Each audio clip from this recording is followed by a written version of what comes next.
Hello and welcome to the latest episode of the Brass Junkies. I am your host, Andrew Hitz, and today I am joined by my colleague, my coworker, my special friend, Lance LaDuke. Lance, how are you? I feel special. I feel like a somebody. How's your shoulder? My shoulder is, it will take another 2 months to fully heal. There may be a bump. I might become like a stand-in for Quasimodo, which would be cool. If I had a hump, that'd be awesome. And, but the laceration on my eyebrow is fully healed. Yeah, so the shoulder, I have some mobility. I actually went back to playing yesterday, and getting the horn into position is the tough part. But hey, what are you going to do? Some people have real problems. So thank you for asking. I didn't really care. I know. Oh, I know. Oh. So we have a fantastic guest today, as opposed to most of the time. But Michael Clayville, trombonist for Alarm Will Sound, who's a good friend of mine and who is a phenomenal musician, and he was a really great guest. I thought so too. We learned, we got to talk quite a bit about not only the musical side of what they're doing in Alarm Will Sound, but kind of behind the scenes and what he does as the marketing person for the group, and just some really cool stories. Yeah, some really great stuff. So yeah, we did a really good deep dive into a lot of things Alarm Will Sound, which I think they're one of the most fascinating groups out there, just how they're set up. And as I told them when I played with them a year ago, I told them that I was not only a fan of Alarm Will Sound, but I'm a fan of the fact that they exist, because they're a group that started in college. I guess we didn't even get into the origins of it. They're a group that started at Eastman, and they were like, you know what, we should do this professionally. And everybody was like, yeah. And then they have actually done it. Like, how many times has that conversation happened without the last part of that, which is then they actually did it. Mm-hmm. So, but a commercially viable and a cultural force for the last 16 years in the music, and in particular in the new music space, is just it's phenomenal. It's really impressive. Yeah. There's a roadmap in there for people who are paying attention. Yes, there is.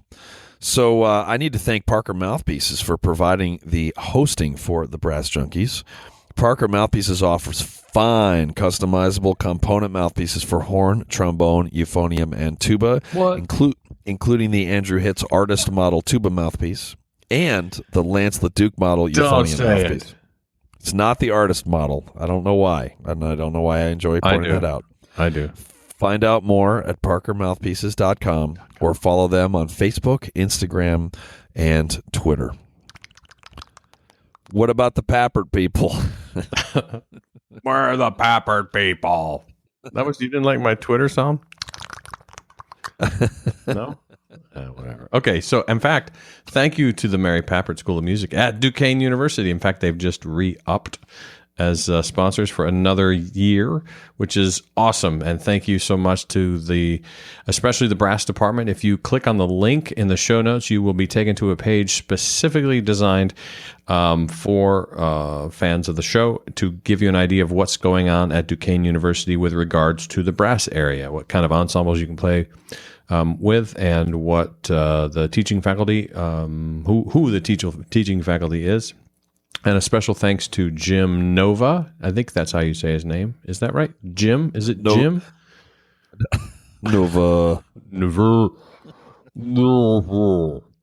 and Nova. Jim, actually, he's got we're going to be talking about Jim soon, because he has an album coming out. He does these overdubs of, what is it? It's, oh, I know. It's a whole bunch of Disney 70s. songs, right? Was it? Oh, I thought it was 70s TV shows like Welcome Back, Kotter. What's the one with Abe Vigoda? Barney Miller. Dukes of Hazzard? A really good one. Chico and the Man, Dukes of Hazzard. So he does these great overdubs of all of those. Land of the Lost. Slee Stacks impression is really good. So thank you to Jim Nova and the Mary Pappert School of Music at Duquesne University for being a great sponsor. And thank you, Jim Nova. What about the Pappert people? No, all right. Pappert people. Thank you to all of the Patreon patrons, for everyone that's gone to patreon.com/thebrassjunkies. So we have got a couple of things going on. First of all, every time that we have an interview with somebody, the following week, the off week, we have a bonus episode. And the bonus episode with Mr. Clayville here featured one of my favorite Boston Brass tour stories. That I had forgotten completely, but it's a good one. And clean. It's a guy... It is clean. I cracked both Lance and Michael up with this one. So, you cracked me up, and I was the knucklehead behind it. I just totally forgot. You were the jackass that the story was about. Yeah, you had you had forgotten about that one. So, we talked to Michael about a little bit of extra stuff after the full interview, and we're doing that with each guest. And also, something else that we have started is that anyone who donates at the $3 per episode or higher level is also going to be getting some little mini deep dives on some conversation, or on some topic rather, with some prominent brass player or teacher. So the first one of those is me, well, a prominent or you or I. Prominent and or available and or one of us. The first one was me talking about sight reading and about how I teach sight reading, and you should not look at the key signature first, as a spoiler alert. But anyway, so anybody at the $3 or higher level is going to be getting at least one or probably multiple of those per month, in addition to the bonus episodes. And forever, the every other week is going to be completely free, and that will never change. But it really does mean a lot. We got a lot of costs, not just our hosting that the Mouthpiece people there pay for, but we got a lot of other expenses as well. So thank you so much to everybody who went to Patreon. And also, we're on a roll. I don't know if you saw this, Lance, on iTunes, our most recent review. The subject is Peak Lance, and then it was basically, I'm paraphrasing, it's not in front of me, but somebody referenced you like injuring your shoulder and having blood all over you, and the fact that you waited until the podcast was rolling, and about how professional that was, so that you didn't even tell me the story offline. So but the subject was Peak Lance, 5 stars, Peak Lance, and then about how much they enjoyed you. Thank you. Bleeding all over yourself and throwing your shoulder out for literally months. So I appreciate that. Yep, that was Peak Lance. So that was. All right. Well, without further ado, let's get to the conversation that we had with Michael Clayville of Alarm Will Sound. And today on the Brass Junkies, we are joined by a good friend of mine and one hell of a trombone player. This is Mr. Michael Clayville of Alarm Will Sound. Michael, how are you tonight? I'm doing pretty well. How are you? Thank you for joining us. Thank you. You're welcome. Yeah. The Game 7 of the World Series is happening right now, and I'm totally going to be paying attention to you the whole time. So it's not like I have it up on my phone and that I'm paying attention to that as much as I am to the interview. I believe you not at all. Yeah. So Michael and Lance just met. Are you guys cool, or are you getting a good vibe from each other? I felt like a weird kind of unspoken, sexual tension thing, but now it's spoken. So now that's one way to make something spoken, is by speaking it. So, Michael, why don't you tell the beautiful people and the non-beautiful people where you live and how long you've been playing with Alarm Will Sound, and all the social security number, mother's maiden name, all the basic stuff. All right, I'll try to get to it all. I'm living in Appleton, Wisconsin. I am a visiting professor at Lawrence Conservatory, and played with Alarm Will Sound since its inception, which I think has been 16 years at this point. It's been a pretty long time. That's cool. Okay, well, that's it for the show. It's really fun talking to you. No social security for you. Yeah, I was waiting for the rest of the info there. So that actually, my phone has turned over. That was not a result of me paying attention to the baseball game. So that was a nice awkward silence, though. I dig it. So Alarmal Sound has been around for 16 years. For anyone in the audience who doesn't know about Alarmal Sound, since it's one of the most badass groups in existence, can you tell us about that? Sure thing. So AWS, I'm just going to go with that because it's easier to say. We perform contemporary music. So basically anything written within the last, I'd say, 25 to 30 years. Our reps getting older as we get older, unfortunately. But we just do a lot of new music. We perform everything from contemporary classical. So you get, some of the older people at this point, like Ligeti and Harrison Birtwistle. And who's the guy I'm thinking of? The other British guy, Oliver Nussin, to more young contemporary composers like Mary Kuyumijian, and my gosh, who else? I don't know, like people on the scene. And then you can look them up. Google it. Yeah, and we engage with as many people as possible through the classical world, and then we also do a lot of forays into popular music as well. So we've worked with Medeski, Martin, and Wood, who I know you are a fan of. A little bit. Only seen them 75 times. Yeah, we've had members play with Bjork. So officially, Alarmal Sound has played with Bjork, but that was just the string players. Unfortunately, the brass were not involved in that. Yeah, and kind of just work and do what we can in the music world.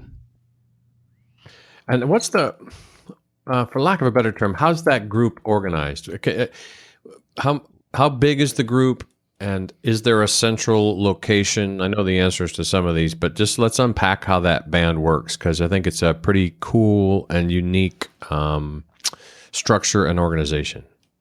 Sure thing. It shouldn't work, and it does. We've got about 16, I think. I can never get the math quite right, but I think 16 performing members and I think 3 administrative members. Maybe we're up to 4 now. And that includes a string quintet, so quartet plus bass, woodwind sextet, so that's doubled clarinet, and then the horn, also part of the brass section. So we got 3 brass, horn, trumpet, trombone, 2 percussion, piano, and conductor. So you do the math. That's that many people. Yeah, we're a quasi democracy. I mean, if you ask like how we work, we have a lot of insight or a lot of say in the projects that we take on. So that's part of my favorite thing about the ensemble is that, we vote upon most all the rep that we play.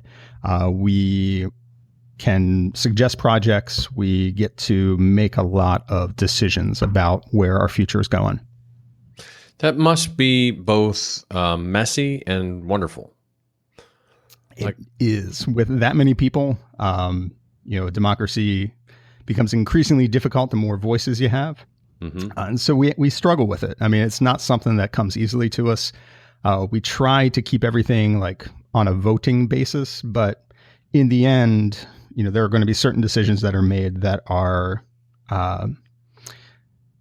more important for the group, or priorities that need to be met. And so with those decisions, the artistic director or the managing director might step in and just say, well, we're going to have to do this. We have to give up this gig to take this other gig, or we're going to have to do X, Y, or Z to make something else happen.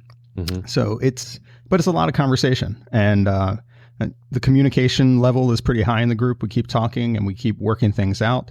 And so we managed to make it work for about 16 years with mostly the same players, just through a lot of kind of self-induced therapy and communication. How busy is the band? Like, how often are you involved in some sort of project? It's up and down, like most of the musical world. 16 members is a lot of people to bring in. Yeah, right. And so travel fees are a large part of our expense, and housing is a large part. The actual performances are usually relatively easy to put together compared to just getting us all to one place. Yeah, you asked where we all live or if there's a central location, and there's not. We've got people, my wife and I play in the ensemble. We live in Wisconsin. We have people in New York. We have people in Missouri, South Carolina.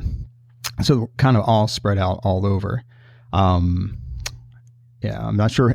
I know your question was in there somewhere. I went back to another question. No, you answered it. You answered Okay. it. And then this is kind of a nerd question, but how do you deal with what platforms are you using to communicate with one another? Are you using something like Slack, or are you using Google Drive, or all the above, or something else, or how do you? It's all the above. It's text messages, it's phone calls, it's a lot of email.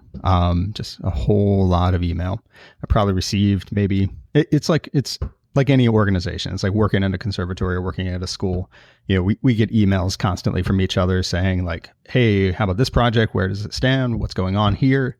And I see a little bit more than that, or more of that than most in the ensemble, because I do double duty and I wear a marketing hat as well. Mm-hmm. And so I try to stay busy keeping the word out about the group also. What are the marketing efforts? Like what's that entail? What all are you doing? I mean, it's sporadic. It's up and down. So, that was your question. It's how busy are we? So, yeah, busy is up and down. Sorry, man. I'll get around to whatever you ask at some point. The good news for you is that I forget the question as soon as I've asked it as well. So I had forgotten it too. So it's like total bonus that you just somehow rescued that from the trash heap of history. Who are you? It's buried down there somewhere. So like right now, we have a period of time that's off. We have about 2 months between performances. I'm going to guess and say it's about right. And during this period, my work in the marketing realm is different. If I have a performance that we're coming up to, or an album release or something like that, very specific project to try to get rolling. And so with something like that, I'm spreading word to local publications. I'm working with the social media. I am just trying to get the word out into every out to every person I possibly can. In this particular time period, I'm making work for myself. I'm trying to figure out how to stay active. So I'm doing some booking efforts. I'm working on trying to find some work for next year. So taking off the marketing hat, putting on a booking hat, but also actually just trying to share information about the members of the ensemble right now. So I'm doing some profiles of the members through our Facebook page and our Twitter and Instagram, and just trying to give some insight into like how these people are real people, and they don't just sit around and make crazy sounds on their instrument, but they also like live lives and do other things. Is one of those platforms a real leader in terms of the kind of engagement that you have? Or between Twitter and Facebook and Instagram, do they kind of level out? I heard you bring this up on another episode where you talked about Facebook being a necessary evil to get into Instagram. I feel like the engagement on Instagram actually is pretty high, and it is a really useful platform. But I feel like for us, Facebook actually does pretty well too. But we have decided to invest into sponsored posts. And I think if we were not investing in that, then we wouldn't get the reach that we necessarily would if we weren't paying for it. For sure. Yeah, Facebook is just, they're trying to make money. You can't blame them for making money, but it's also a change from how it used to work in the past. So it's a little hard to swallow. It was a brilliant move by them. They got everybody there. They got everybody using it, and then they I imagine Mark Zuckerberg and like Sheryl Sandberg and like maybe a couple other important people in a room that like with one hanging light bulb with literally a giant switch, and they just switched it up, and then all of a sudden it became a paid advertising platform, just like TV and radio and everywhere else. And if you don't, especially if you're sharing a link or anything like that, then you're not going to get the engagement. And again, especially if you're a page, you're not going to get the engagement without paying to spread it. You'll get a fraction of it that you used to. So yeah. And what are you going to do? I mean, you have an audience that's there that is ready to engage with you. You have people who have actively gone there and liked you, and then what are you going to do? Are you just going to let those people go away and not engage with them? No, you're probably going to end up putting some money into it. Yeah, sure. You do Lance does too, but I am a student of people, using social media, people/organizations, and I, you and I have talked about it. I of course know that you are the guy behind the Alarmal Sound social media accounts, but you do a really good job as that goes in terms of balancing.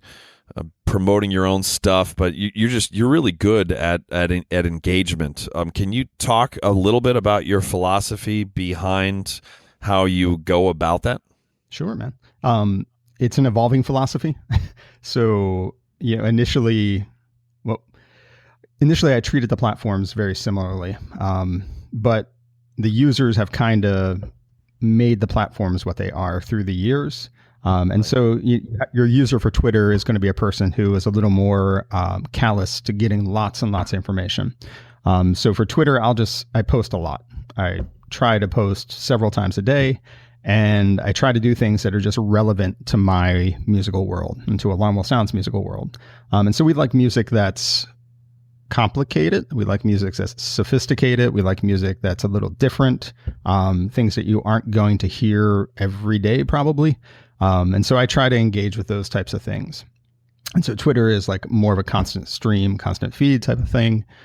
With this whole Russia stuff that's happening right now, I got my feelings about Twitter and what will be interesting to see where it goes. They just made some announcement tonight. I saw a headline that they were giving 15% of their advertising revenue to Russia during the campaign.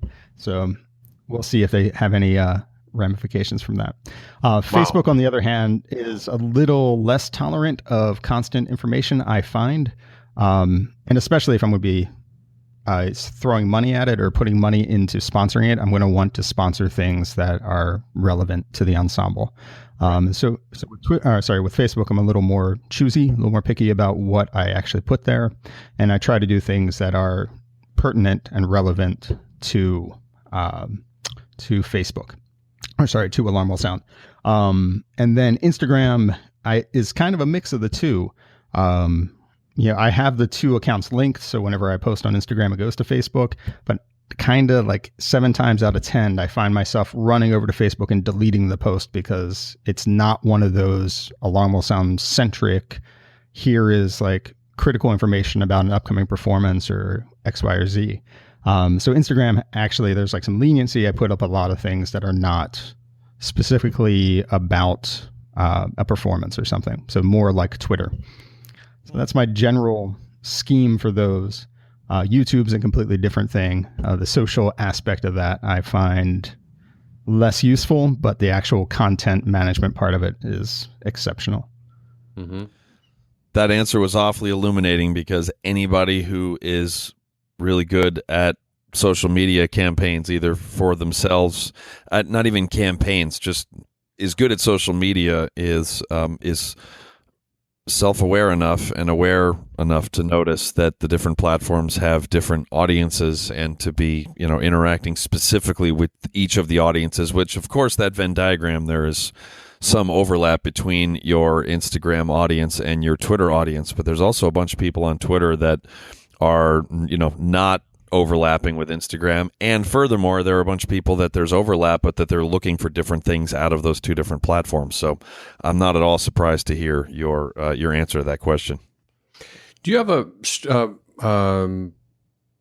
what's your how do you schedule your posts? Are you using an automator or and then do you have a calendar set up, and how, what's behind the scenes there? How are you doing all that? Because that can be overwhelming. The amount of time that goes into that can totally wag the dog.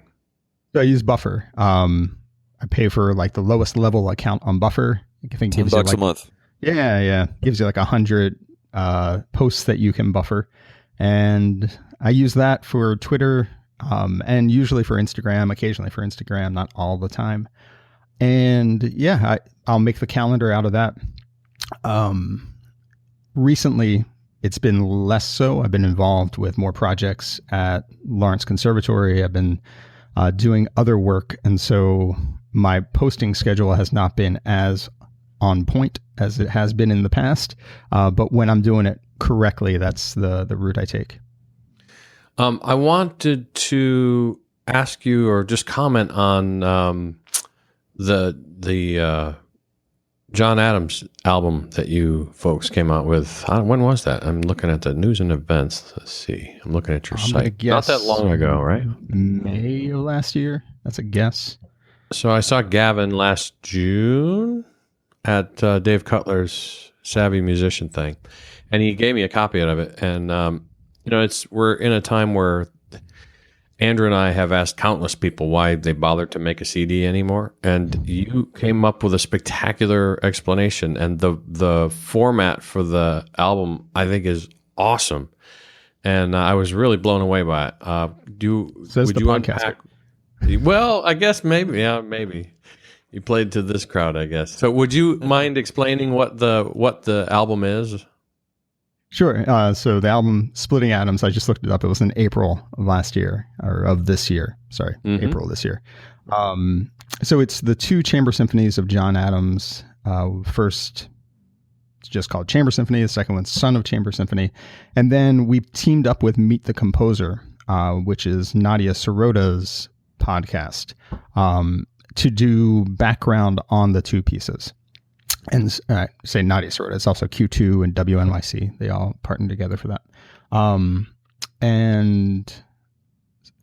So the first track is Nadia discussing the history and the origins of chamber symphony and some of the characteristics of the piece, and some of the inspiration for John Adams. And she talks to John Adams for that. So it's her interviewing him, talking to other music historians, and just basically giving insights into the piece. And then you play the three tracks that are the chamber symphony, and then the fifth track on the album would be the podcast then for Son of Chamber Symphony. And so that piece was actually written for Alarm Will Sound. So during that one, she interviews members of the group about their experiences getting a new piece of music, working on this new piece of music. And the Meet the Composer podcast has a really high production value. They do a really interesting thing where it's kind of like Radio Lab with the way they cut and they edit and they compose their episodes. So it's all really well done. Things are cut together with the music, and basically it just gives the background, gives a little story about, our experience playing that piece and getting that piece. It was really fascinating. I mean, the stories behind it are great, and the difference between, like you said, the second one, Son of Chamber Symphony, was written for you. So what was the difference, hearing the difference between, tackling the first piece, which was not written for you, and then going through the experience of having the second one written for you, and just what the preparation was like, what the rehearsals were like, was, I thought, a really, really interesting way to present that information. Well, glad you enjoyed it. I'm going to tell everybody it was your idea. Go with that. Nadia wouldn't like it. I think Nadia would be upset, but you can go with that. You guys were doing some of those interviews when I was out in Missouri with you 2 summers ago, right? Yes, indeed. Yeah, I thought that sounded familiar. I actually have not listened to it. I need to check awesome. The album out. So. It's really great. Oh, that's great. I felt bad because he gave me the CD, and the only place I have to listen to the CD is in my car. And I wasn't on any long drives. This thing was just sitting on my passenger seat for a long time. And then I don't remember even, it was a good couple of months later till I was in the car long enough that I had the ability to hear the whole thing. And then I felt bad. But now I'm over it. I don't remember which brass player it was that handed me a CD and then was like, "Hey man, I just want to tell you that I was at so-and-so's house like last month, and I looked on the shelf and 2 of my albums were still in the cellophane." So I knew that he didn't. And who was this? It might have been Hari Lytle. And anyway, I then ripped the cellophane off and handed it to him, and I said, "This sounds great, man."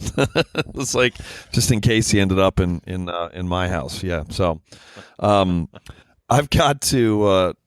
So 2 summers ago, so at this point it's November, 16 months ago, I had the privilege of playing for a week with Alarm Will Sound because they, for whatever reason, they got their head screwed on straight and realized that they needed a tuba. I thought that they were just going to hire me permanently on the spot, but that hasn't happened yet. But so I guess that would not exactly be on the spot. But man, that was one of the most fulfilling weeks of my career. I mean, it was like it was stunning just watching you guys work. It was incredible. You were just talking about Nadia, and I was remembering sitting right behind her.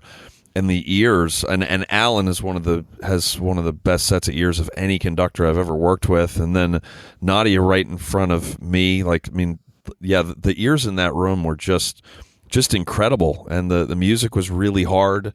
We did a recording session. Everybody was super intense and was ready to get to work every day. But it was this really supportive. It didn't fit into my jaded view of the music business at all, like on any level. Everybody was getting along. It was really kind of strange. But what a wonderful thing you guys have got going. Well, thanks, man. You can tell me more about how great we are. Yeah. Well, can you? Well, actually, I think people will find the whole Missouri thing fascinating. Can you talk about that thing that I got to experience a little bit of? Absolutely. So every summer for the past, I'd say 8 or 9 summers at this point, we get together at the University of Missouri in Columbia, and for the, what do they call it?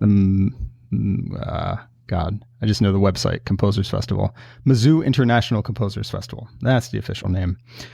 So at the Composers Festival, we have 2 distinguished guest composers. So these are like the elder composers who come in and they coach 8 resident composers. So every year we have more and more people, but I think we're up to averaging around like 200 or so people applying to be a resident at the festival.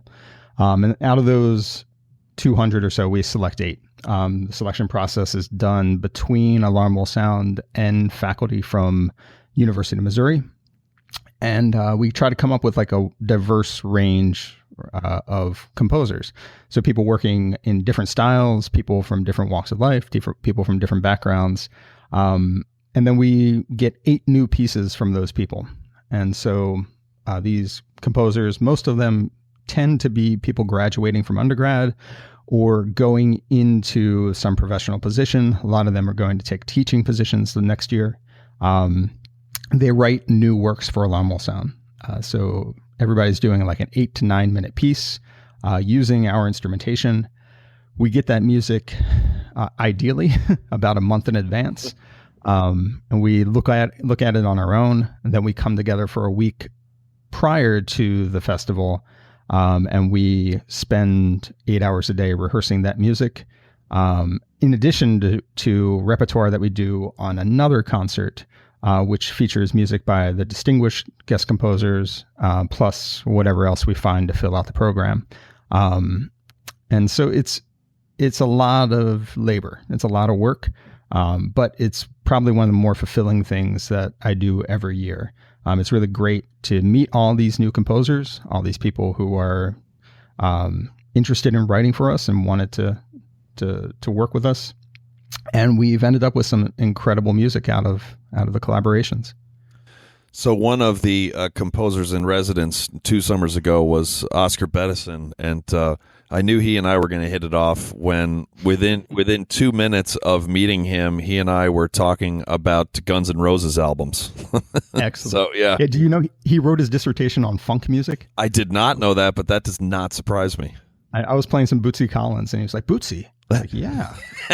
It's like, I wrote my dissertation on funk. Oh, that's actually a dissertation I would like to read. That's once in a row. So yeah, that was like, and we were like getting into detail about Guns N' Roses. Like it was like, yeah, this is great. I'm totally in classical nerd heaven here, and I'm talking Guns N' Roses with this famous composer. So there was something reassuring about that. So.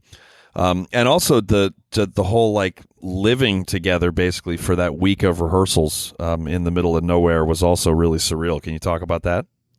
Yeah.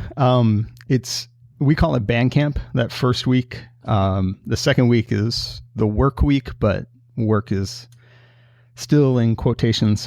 But the band camp week, we rehearse 8 hours a day. So we're working hard. And then, the living situation, we're at a reserve. So it's a big plot of land with multiple houses on it. We've got a giant compound, I guess you would call it, because you can lock it up. I mean, it's got gates and things, and yeah, it's a little scary, a little oppressive, but many, many beds, and it's a huge home. So we're all staying in the various the various houses on the properties.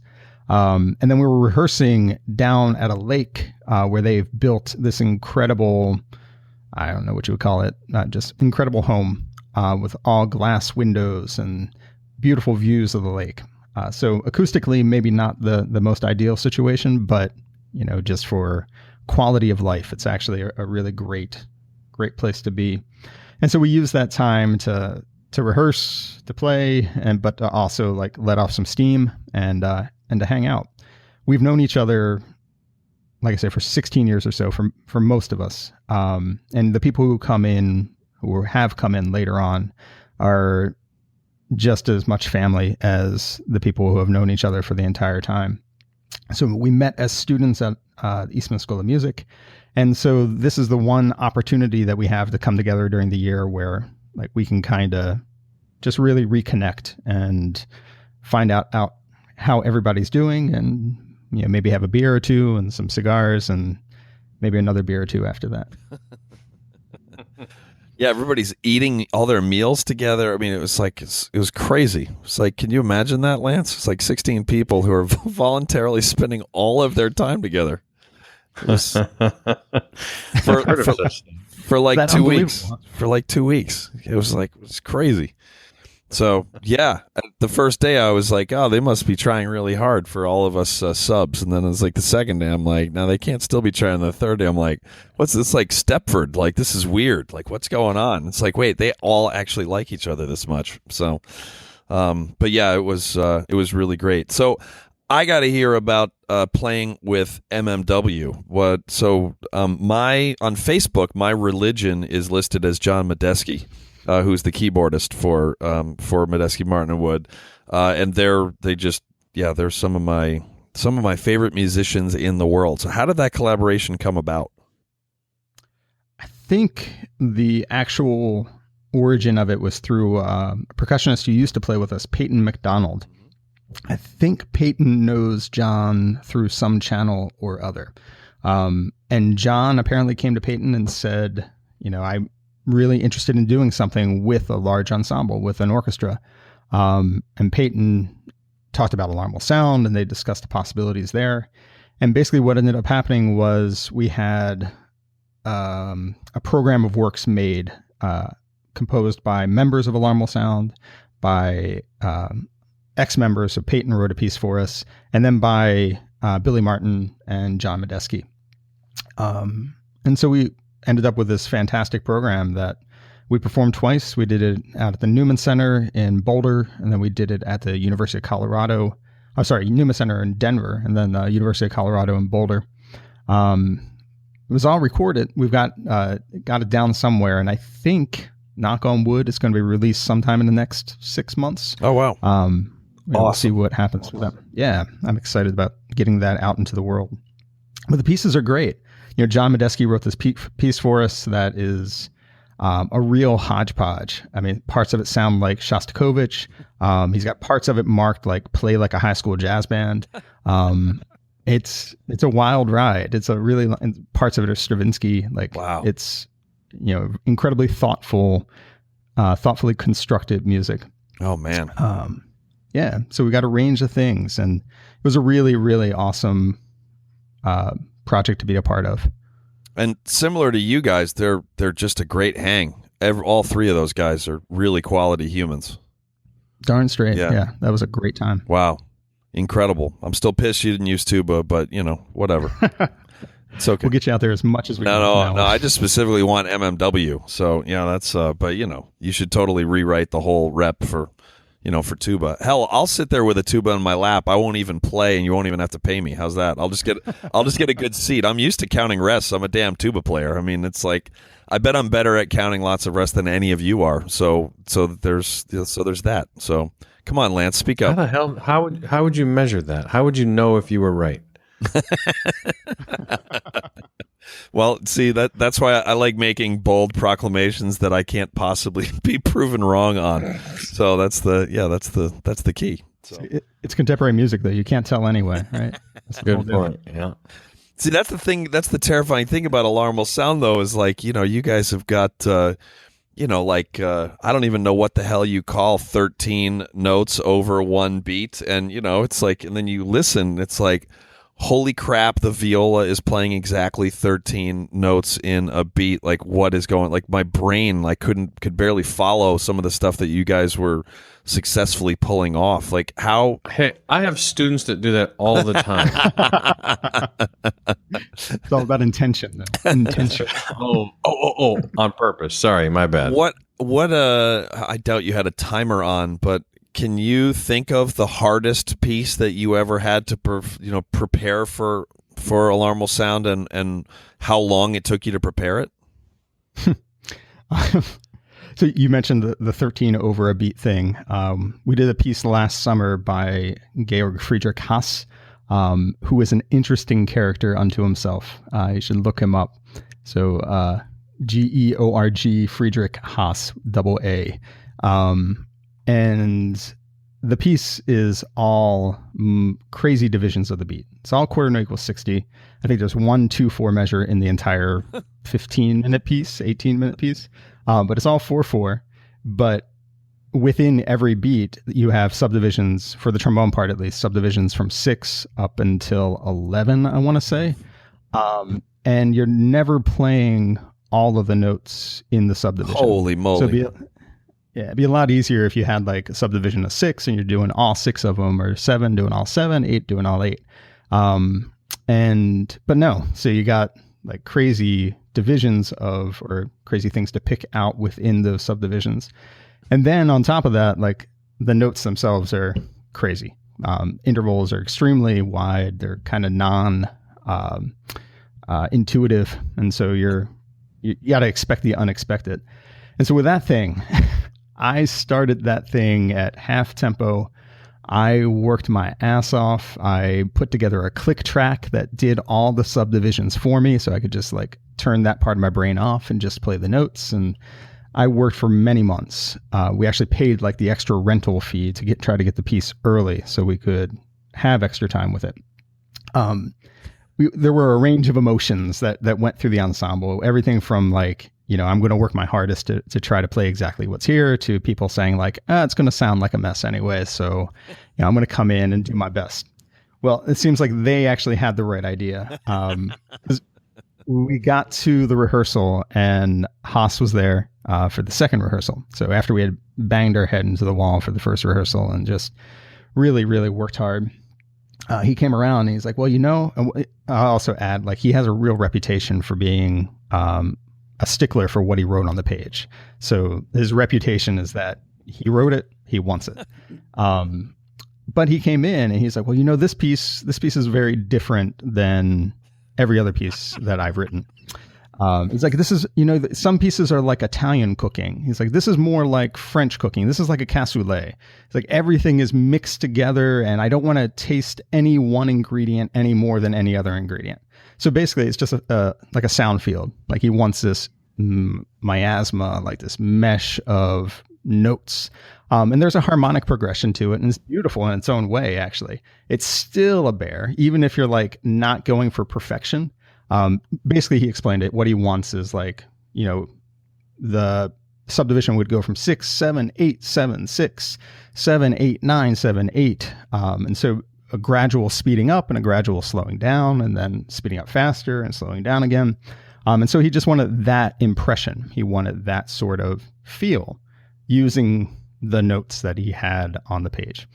So basically I spent like 2 months working it every day for probably an hour to 2 hours a day to try to get what he asked, only to learn that he didn't really care that much. It's all about the impression. Is he still with us, or did you murder him?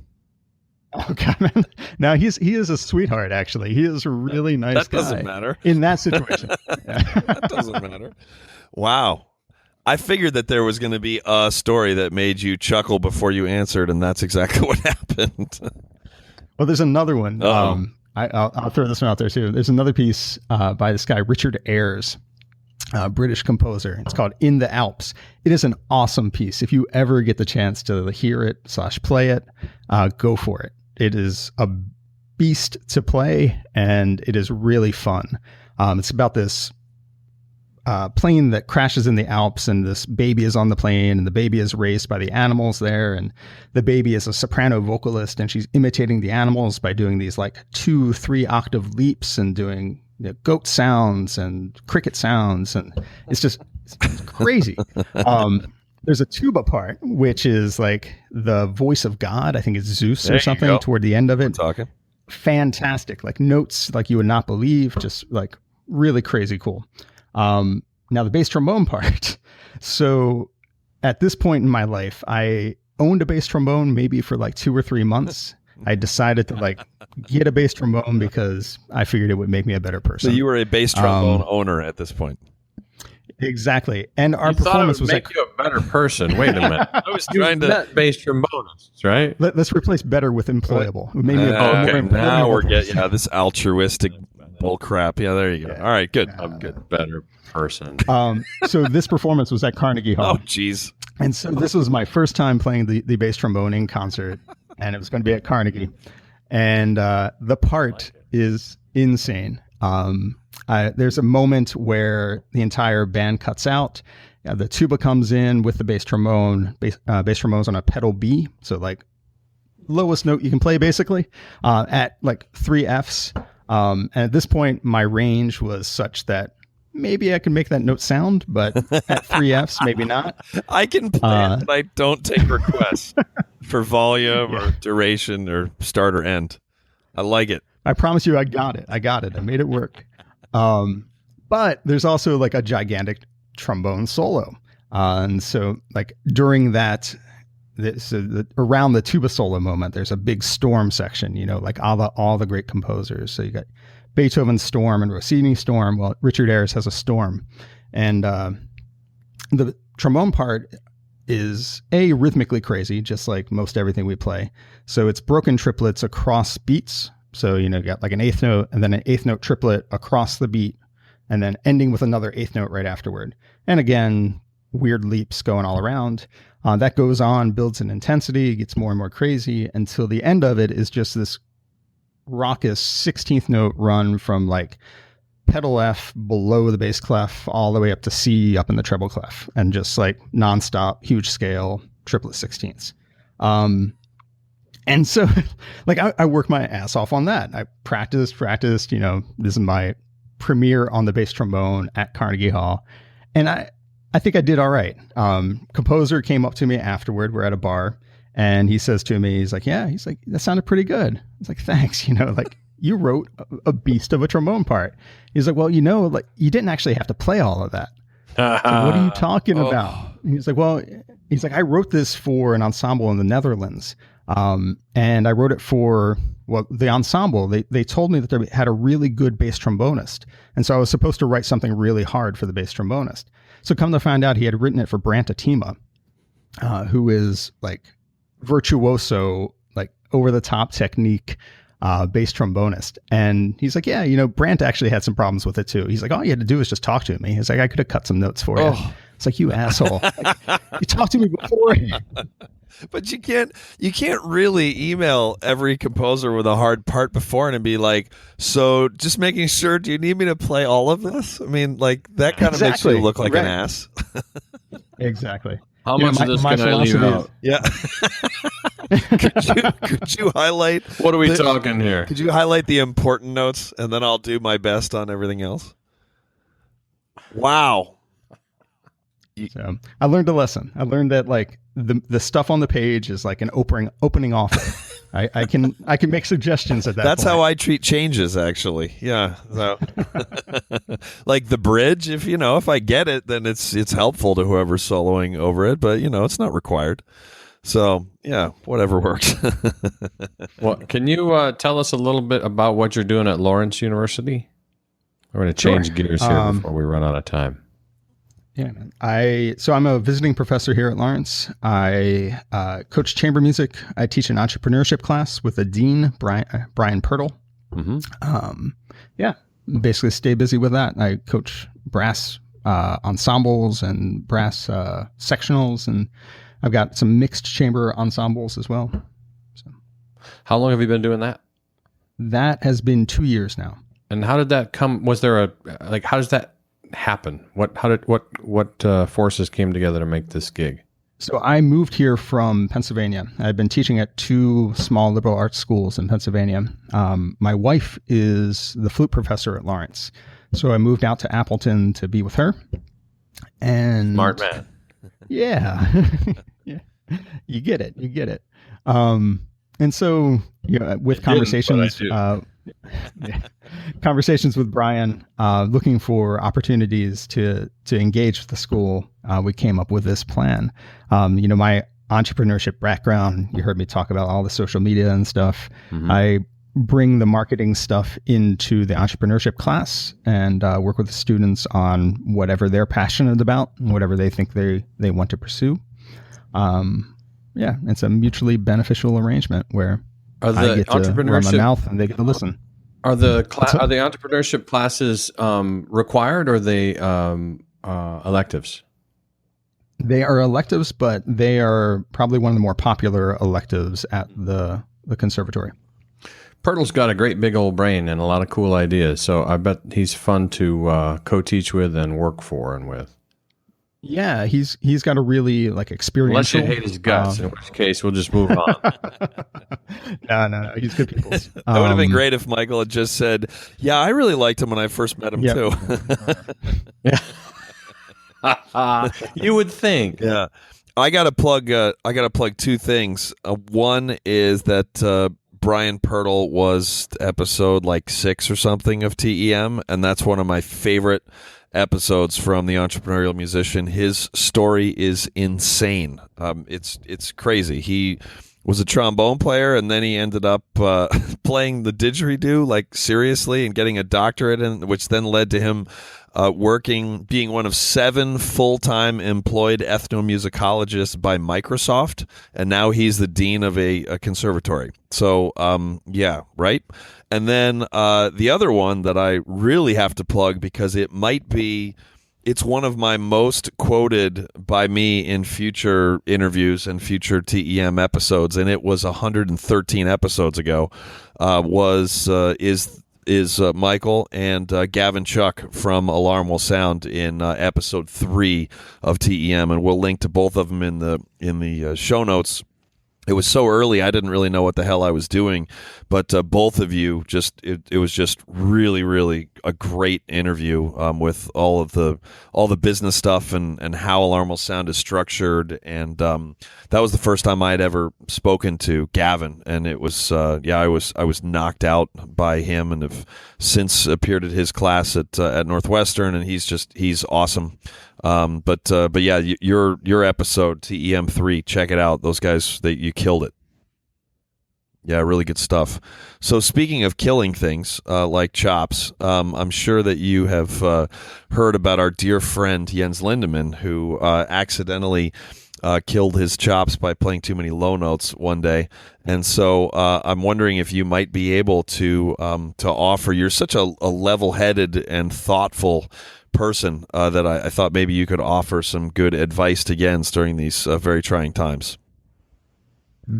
Well, Jens, I feel your pain. I'm thinking about you, and I'm praying for your lips. And I guess the suggestion that I would make is Slido mix. I think Slido mix is kind of the key to everything that is wrong with a trumpet player. Mm-hmm. If you rub that stuff all up under your gums, get it up there really high, and taste it. You got to make sure you're tasting the consistency of the big bottle of the Slido mix. You got to taste that one, and really get it up under the gums. I think that's going to help you. So, try it out. I like it. That's good. That is pretty good. That is pretty good. Taste it. That's a lot. Taste it. Taste it. Let's see. It's consistency. You will taste it. All right. Well, do we have anything else for this fine gentleman, Lance? Taste it. That's all. There you go. Well, for anyone who is, this will be all of you listening after the fact. The Dodgers are getting killed. Things are. Oh no! It's 5-0 Houston in at the end of 3. So yeah, that's not really how you hope to start Game 5. So when you are Game 7 rather, when you're at home. But yeah. Everyone who's listening who cares already knows who won the World Series, and then the rest of the people are like, why is he talking?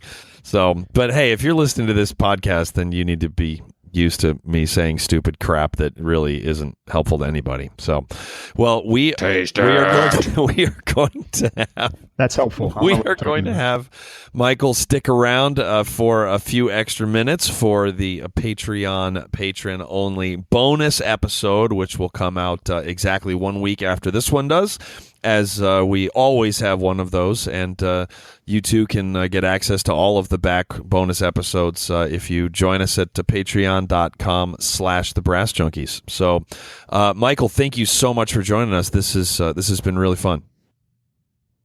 Sure thing. Thanks for having me. And that will do it for another episode of The Brass Junkies. You've been listening to The Brass Junkies on the Pedal Note Media Podcast Network. If you would like to help support the podcast in order to make more episodes like this one possible, please visit pedalnotemedia.com/donate for more details. Also, be sure to check out our latest recording, The Brass Recording Project, at brassrecordingproject.com. The Brass Junkies is produced by Will Houchin. Executive producers are Andrew Hitz and Lance LaDuke. This has been a presentation of the Pedal Note Media Podcast Network.